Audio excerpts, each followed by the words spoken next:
Hello friend, स्वागत है आपका बीपीएससी टारगेट में। तो कैसे हो आप सब? आई होप अच्छे होंगे आप लोग। मैं भी ठीक हूँ। तो मेरा जो आज वीडियो है वो सेकंड वीडियो है। जैसा कि पिछले वीडियो में मेरा जो भारत का संविधान का विकास कैसे हुआ है तो वो पार्ट 1 बन गया था। आज जो है इसका पार्ट सेकंड है, यानी पार्ट 2 है। तो हम लोग देखेंगे कि पार्ट सेकंड में जो भी अधिनियम मेरा छूटा हुआ था उस अधिनियम के बारे में जानेंगे। उसका प्रावधान उसमें क्या क्या है, वो उसकी विशेषता क्या है, इस चीज़ के बारे में हम लोग जानेंगे। तो इसे को जानने से पहले हम लोग कुछ जो पिछला वीडियो मेरा जो जिस अधिनियम पे बना था उस अधिनियम के बारे में थोड़ा थोड़ा रिवीजन कर लेते हैं, ताकि इस लेन में हम लोग पहुंच जाएंगे, इस लाइन में पहुंच जाएंगे।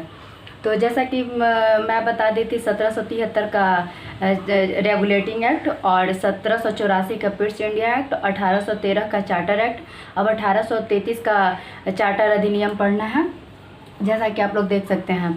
तो मुझे लगा था कि पिछले वीडियो में ही मैं 1833 का चार्टर अधिनियम पढ़ा दी हूँ, बट नहीं, 1813 तक ही बताया गया था, जिसकी वजह से मुझे यहाँ पे लिखना पड़ा। तो कोई बात नहीं, यहाँ से पढ़ने के बाद फिर आप लोग इधर देख सकते हैं, आ जाएगा इधर लाइन में। तो जैसे 1813 का चार्टर एक्ट में क्या था कि आंशिक रूप से एकाधिकार को समाप्त करना। आंशिक रूप से कहने का मतलब और फिर था कि चाय और चीन क्या एकाधिकार जो है वो समाप्त नहीं किया गया था, इसलिए आंशिक रूप से उसको एकाधिकार को समाप्त करना बोला जाता है। तो चाय और चीन के साथ व्यापार कहने का मतलब ब्रिटिश ईस्ट इंडिया का, कि ब्रिटिश ईस्ट इंडिया जो है वो सिर्फ चाइना के साथ मतलब व्यापार वो अकेले कर सकता है, और इंडिया में चाय के व्यापार जो है अकेले वो खुद कर सकता है। उसके साथ मतलब कोई और व्यापारी आकर इंडिया में चाय के साथ व्यापार नहीं कर सकता है, उसको हम एकाधिकार कहते हैं। तो वो आंशिक रूप से समाप्त हुआ था, यानी चाय और चीन के साथ व्यापार जो था ब्रिटिश ईस्ट इंडिया कंपनी का, तो वो समाप्त नहीं किया गया था। बाकी जो एकाधिकार था वो समाप्त कर दिया गया था। तो हम लोग 1813 का चार्टर एक्ट में ये चीज़ पढ़े थे। अब हम लोग 1833 का चार्टर एक्ट देखेंगे कि उसमें क्या विशेषता है, क्या प्रावधान किया गया था, ये सारा चीज़ को देखेंगे।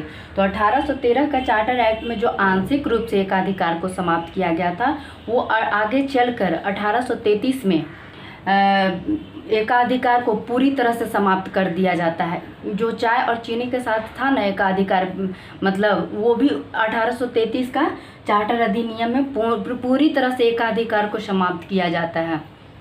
तो ये जो इम्पोर्टेंट है, एक बहुत मतलब मोस्ट इम्पॉर्टेंट है, समझिए। तो एग्ज़ाम के व्यू से बहुत ज़्यादा ज़रूरी है इस चीज़ को समझना। और एकाधिकार वाला तो मतलब विशेषकर आप लोग ध्यान देंगे कि नहीं, ये एग्ज़ाम में मतलब पूछता है, और जो जो पूछिएगा वहीं से हम सारा कुछ बताएंगे। बहुत ज़्यादा डीपली तो मैं नहीं बता पाऊँगी, बट जो एग्ज़ाम पॉइंट ऑफ व्यू से मैं सारा कुछ आप लोग को बताऊँगी। तो एकाधिकार जो है 1833 के चार्टर अधिनियम के तहत पूरी तरह से समाप्त कर दिया जाता है। और इसमें जो बंगाल के यहाँ पे लिखा हुआ है, बंगाल के गवर्नर जनरल को भारत का गवर्नर जनरल बना दिया जाता है।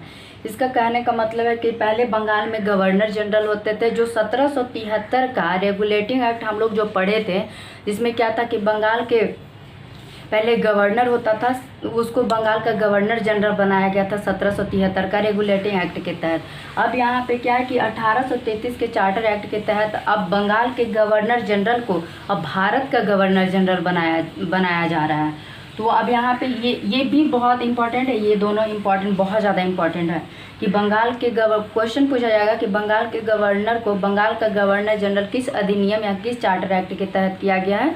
तो 1833 के चार्टर अधिनियम से किया गया है।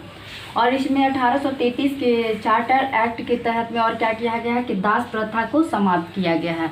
दास प्रथा को समाप्त कर मतलब पूरी तरह से कब समाप्त किया गया, तो 1843 में पूरी तरह से दास प्रथा को समाप्त किया गया। किस अधिनियम के तहत, तो 1833 का चार्टर अधिनियम के तहत। और इसमें और क्या एक हुआ था कि 1834 में एक लॉर्ड मैकाले की अध्यक्षता में है एक विधि आयोग बनाया गया था।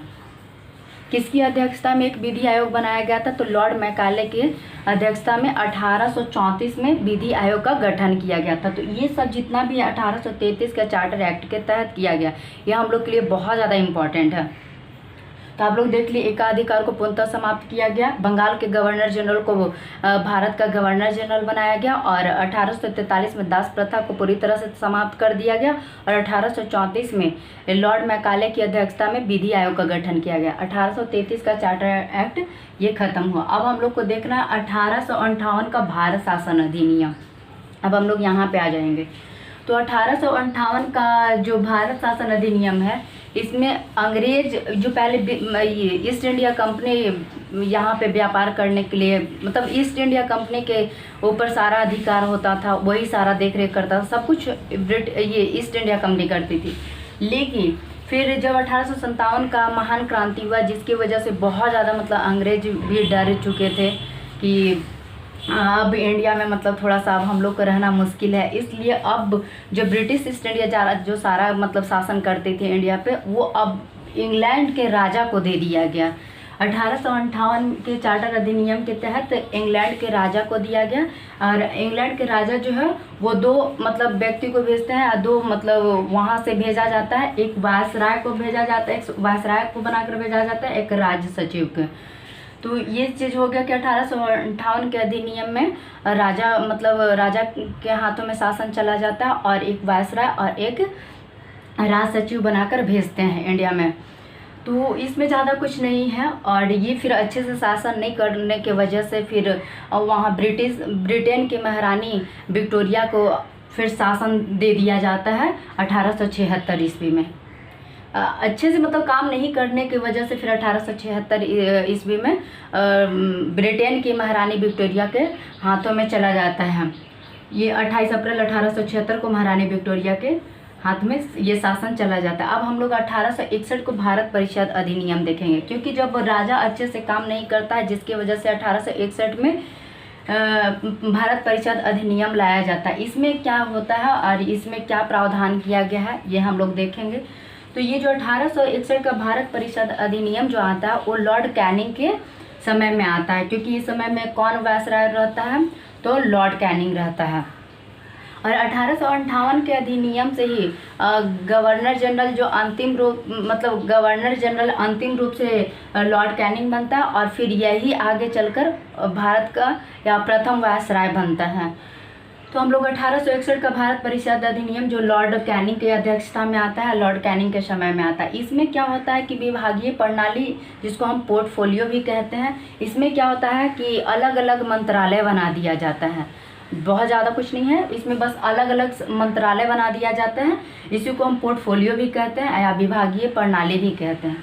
1861 का हम लोग देख लिए। 1892 का भारत परिषद अधिनियम, इसमें क्या होता है, तो इसमें है कि बजट पे बहस करना और भारत में निर्वाचन मतलब प्रणाली को प्रारंभ किया गया। बजट पे बहस करना या प्रश्न पूछना और भारत में निर्वाचन का प्रारंभ किया गया। हम लोग 1800 का अधिनियम देख लिए। 1800 का 1813, 1853, 1858 और 1861, 1892, ये सब अधिनियम 1800 का हम लोग देख लिए जो इम्पोर्टेंट था। तो सारा कुछ आप लोग 1813, 1833, 1853, 58, 61, 76 और 92 का अधिनियम जो एग्ज़ाम के व्यू से इम्पॉर्टेंट है। अब हम लोग और 1853 में क्या होता है कि पदों के प्रतियोगिता परीक्षा, पदों को किस माध्यम से, तो एग्ज़ाम के माध्यम से यानी प्रतियोगी परीक्षा के माध्यम से पद पे नियुक्ति किया जाता है। जैसे अभी एग्ज़ाम हम लोग देकर पद पे जाते हैं या किसी भी एग्ज़ाम के लिए हम लोग मतलब किसी भी पोस्ट के लिए हम लोग एग्ज़ाम देते हैं, उसके बाद ही हम लोग उस पोस्ट को ग्रहण करते हैं, उसी तरीके से। तो अब हम लोग 1900 का अधिनियम देखेंगे। 1900 का अधिनियम क्या बोलता है, क्या बताता है, इसका विशेषता क्या है। तो अब 1900 में है कि 1909 का भारत परिषद अधिनियम, ये बहुत ज़्यादा इम्पॉर्टेंट है एग्ज़ाम पॉइंट ऑफ व्यू से, बहुत ज़्यादा। 1909 का और 1919 का और 1935 ये बहुत ज़्यादा इम्पॉर्टेंट है, इस पर ध्यान दीजिएगा। तो 1909 का जो भारत परिषद अधिनियम था, इस अधिनियम को हम लोग मार्ले मिंटो सुधार अधिनियम भी कहते हैं। मार्ले जो था वो राज्य सचिव था और मिंटो जो था वो वायसराय था। ये क्या किया कि इन लोग तो सोचा कि अब हम लोग को मतलब जैसे क्या हुआ कि जब 1857 का क्रांति हुआ था तो अंग्रेज को भी डर लगने लगा था। तो इन लोग क्या किया कि अब हम लोग को तो यहाँ से थोड़ा सा बागडोर हम लोग को कमज़ोर पड़ रहा है, जिसकी वजह से अंग्रेज़ सोचा कि यहाँ पे हम लोग फूट डालो और शासन करो वाली नीति हम लोग अपना लेते हैं। तो इसी में ये क्या करता है कि फूट डालो और शासन करो का नीति अपनाता है। और ये क्या है, कैसे हम लोग इसको समझेंगे, तो इसमें क्या करता है अंग्रेज, ये मार्लो मिंटो दोनों मिलकर कि मुस्लिम को पृथक निर्वाचक क्षेत्र दे देता है। मुस्लिम को पृथक निर्वाचक क्षेत्र कहने का मतलब कि जहाँ पे मुस्लिम एरिया बहुत ज़्यादा था वहाँ पे सिर्फ मुस्लिम ही चुनाव लड़ सकता है, इस तरीके से करके ये फूट डालो और शासन करो की नीति अपनाया था। इसीलिए सांप्रदायिक निर्वाचक का जनक लॉर्ड मिंटो को बोला जाता है। लॉर्ड मिंटो को क्या बोला जाता है, सांप्रदायिक निर्वाचन का जनक। सांप्रदायिक मतलब दंगा फसाद करने का नीति इन लोग अपनाकर और हिंदू मुस्लिम में फूट डालो और शासन करो की नीति अपनाया था। तो 1909 वाला में ये चीज़ याद रखना है, सांप्रदायिक निर्वाचन का जनक किसको कहा जाता है, तो लॉर्ड मिंटो को कहा जाता है। अब हम लोग देखेंगे 1919 का भारत शासन अधिनियम, ये भी बहुत ज़्यादा इम्पॉर्टेंट है। यहाँ पे तो हिंदू मुस्लिम में 1909 के अधिनियम में हिंदू मुस्लिम में फूट डालने का काम किया, लेकिन इतना से भी अगर अंग्रेज को पेट नहीं भरने की वजह से फिर 1919 का जो अधिनियम भारत शासन अधिनियम लाता है उसमें हर एक धर्म का मतलब फूट डालो और शासन करो का नीति अपना लेता है कि सिख ईसाई को सब लोग को अलग अलग निर्वाचन क्षेत्र प्रदान करना। तो सबसे पहले हम लोग देख लेते हैं कि इसमें क्या होता है। मॉन्टेग्यू जो है, मॉन्टेग्यू चेम्सफोर्ड सुधार के नाम से भी जाना जाता है। 1919 के अधिनियम को पूछा जाता है कि मॉन्टेग्यू चेम्सफोर्ड सुधार अधिनियम किस अधिनियम को से जाना जाता है, तो 1919 के अधिनियम। इसमें क्या करता है, मॉन्टेग्यू जो है सचिव बनता है और चेम्सफोर्ड जो है वायसराय बनता है। इसमें क्या होता है कि ईसाई सिख का भी निर्वाचन क्षेत्र, जैसे वहाँ पे मुस्लिम और हिंदू का निर्वाचन क्षेत्र दे देता है, उसी तरीके से अब यहाँ और भी फूट डालने का कोशिश करता है, जिसकी वजह से ईसाई और सिख का भी निर्वाचन अलग अलग क्षेत्र को बांट देता है। और इसमें सबसे पहला क्या होता है, ये सबसे ज़्यादा इम्पोर्टेंट याद रखने का चीज़ है कि पहली बार महिलाओं को वोट डालने का अधिकार मिला था। किस अधिनियम के तहत, तो 1919 के अधिनियम के तहत महिलाओं को वोट डालने का अधिकार मिला था। अब सबसे ज़्यादा इसमें क्या होता है, वो एक बहुत बड़ा मतलब घटना होती है जो 13 अप्रैल 1919 को जालियांवाला बाग हत्याकांड के नाम से जानते हैं। इसमें इतना ज़्यादा मतलब होता है जिसकी वजह से अंग्रेज को बहुत ज़्यादा डर हो जाता है कि नहीं अब हम लोग को इंडिया में शासन करना थोड़ा डिफ़िकल्ट है। तो ये इसके वजह से फिर क्या करता है, 1919 के अधिनियम में क्या होता है कि राज्यों में द्वैध शासन। राज्यों में द्वैध शासन कहने का मतलब है कि मतलब अंग्रेज बोला कि केंद्र सरकार के जितनी भी शक्तियाँ हम अपने पास रखेंगे और राज्य में भारतीय लोगों को भी शामिल करेंगे, और राज्य में भारतीय लोग को शामिल करने के साथ साथ वो उन लोग भी रहेगा, अंग्रेज लोग भी मतलब राज्य में शासन करेंगे। जैसे केंद्र की पूरी शक्तियाँ अंग्रेज के पास हो, राज्य में अगर वो भी राज्य का भी शक्तियाँ हैं जो अंग्रेज लोग भी कुछ विभाग को संभालेंगे और कुछ भारतीय उस विभाग को संभाल लेंगे। इसी को एक मतलब क्या बोलते हैं, एक आरक्षित विषय और एक हस्तांतरित विषय में बांट देता है अंग्रेज।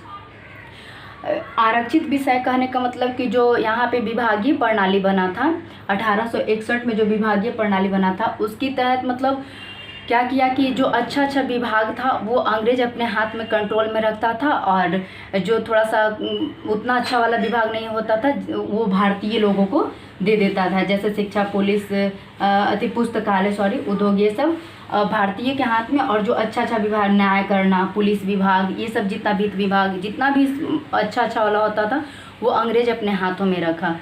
तो यहाँ तक 1919 के अधिनियम हम लोग देख लिए कि क्या क्या हुआ इसमें। अब हम लोग का 1935 का अधिनियम देखेंगे। 1935 का अधिनियम में क्या होता है, तो इसमें राज्यों का द्वैध शासन, जो 1919 के अधिनियम में जो राज्यों में द्वैध शासन कहने का मतलब है कि वहाँ राज्य में अंग्रेज भी शासन कर रहा था और भारतीय भी शासन कर रहे थे, वो चीज़ को 1935 के अधिनियम में हटा दिया गया। जो राज्य में अब अंग्रेज लोग शासन नहीं करेंगे, अब जो भी करेगा सो भारतीय करेंगे। तो इसमें है कि जो राज्य का द्वैध शासन है उसको पूरी तरह से समाप्त कर दिया गया, और राज्यों को स्वायत्तता, यानी राज्य पे पूरा कंट्रोल किसका होगा, तो भारतीय को होगा। अब इसमें अंग्रेज हस्तक्षेप नहीं करेंगे। और फिर केंद्र में द्वैध शासन, केंद्र में द्वैध शासन करने का मतलब कि केंद्र का जितना भी शक्ति है, अब केंद्र में द्वैध शासन कहने का मतलब है कि केंद्र में जो पूरी तरह से अंग्रेज के नियंत्रण में होता था, अब केंद्र में भी भारतीय शामिल होंगे। तो इस तरीके से किया गया। अब इसमें है 1935 के अधिनियम में सूचियाँ, 3 तरह का सूची होता है संविधान में। वो 3 तरह का सूची कौन कौन सा है? तो संघ सूची, राज्य सूची और एक समवर्ती सूची, इसको लाया गया। संघ सूची, राज्य सूची और समवर्ती सूची। अब अंग्रेज लोग को लगा कि हम लोग को मतलब इंडिया लोग को कमज़ोर करना चाहिए, इस वजह से अब फिर अंग्रेज क्या करना शुरू कर दिया कि भारत से म्यांमार को अलग कर दिया गया। कमज़ोर करने के लिए भारत से अलग कर दिया किसको? म्यांमार को। और आरबीआई की स्थापना 1935 के अधिनियम से ही होता है। 1935 का ही अधिनियम से आरबीआई की स्थापना होती है। और भारतीय संविधान जब बन रहा था तो 1935 का अधिनियम से ही लगभग 70% जो अधिनियम है या कानून बनाया गया था 1935 का अधिनियम से ही बनाया गया। तो आप लोग देख लिए कि राज्य में द्वैध शासन को समाप्त किया गया, राज्यों को स्वायत्तता दिया गया, केंद्र में द्वैध शासन, और संघ सूची, राज्य सूची और समवर्ती सूची। भारत से म्यांमार को अलग किया गया और इसी अधिनियम से आरबीआई की स्थापना की गई। और लगभग 70% जो संविधान में बना है उसको 1935 के अधिनियम से लिया गया है। अब इसके बाद 1947 का भारतीय स्वतंत्रता अधिनियम आ जाता है, जिसमें 2 अधिराज्यों की स्थापना होता है, यानी इंडिया और पाकिस्तान। तो आप लोग सारा कुछ देख लिए होंगे कि किस तरीके से मतलब चार्टर अधिनियम में क्या प्रावधान है, क्या विशेषता है। तो आज मेरा यही था सेकेंड वीडियो, क्योंकि पहला वीडियो तो मैं बना चुकी हूँ, जो अधिनियम छूटा था आज वो था। तो आज की वीडियो में इतना ही। जय हिंद।